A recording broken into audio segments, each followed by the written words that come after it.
आज वाडा नगरपंचायत हद्दीत पदपथ व रस्त्यावर अतिक्रमण करणाऱ्यांवर कारवाई करण्यात आली आहे।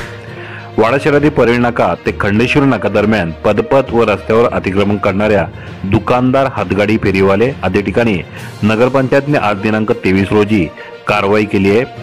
पदपथ मोकळे ठेवा, रस्त्यावर अतिक्रमण करू नका अशी उद्घोषणा गेल्या काही दिवसापासून नगरपंचायतकडून करून देखील अतिक्रमण जैसे होते।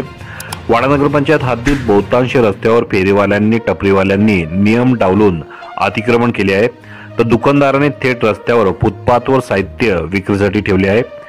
त्यामुळे नागरिकांना व वाहनांना अडचणी निर्माण होऊन वाहतूक कोंडीचा प्रश्न निर्माण झाला होता।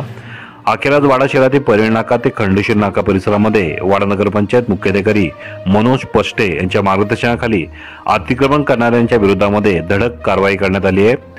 शहरातील दुकानदारांनी थेट फुटपाथवर विक्रीसाठी ठेवलेले साहित्य तसेच फुटपाथवरील टपऱ्या नगरपंचायतच्या अतिक्रमण पथकाने उचलून नेले आहे। वाडा शहरात वेगवेगळ्या भागामध्ये ही कारवाई सातत्याने सुरू राहणार असल्याचे संकेत वाडा नगरपंचायत मुख्याधिकारी मनोज पष्टे यांनी दिले असून अतिक्रमण करणाऱ्यांवर 5 ते 7 हजार रुपयाचा दंडाची तरतूद केली असून सर्वांनी नियमाचे पालन करून काळजी घेण्याचे आवाहन याद्वारे करण्यात आले आहे।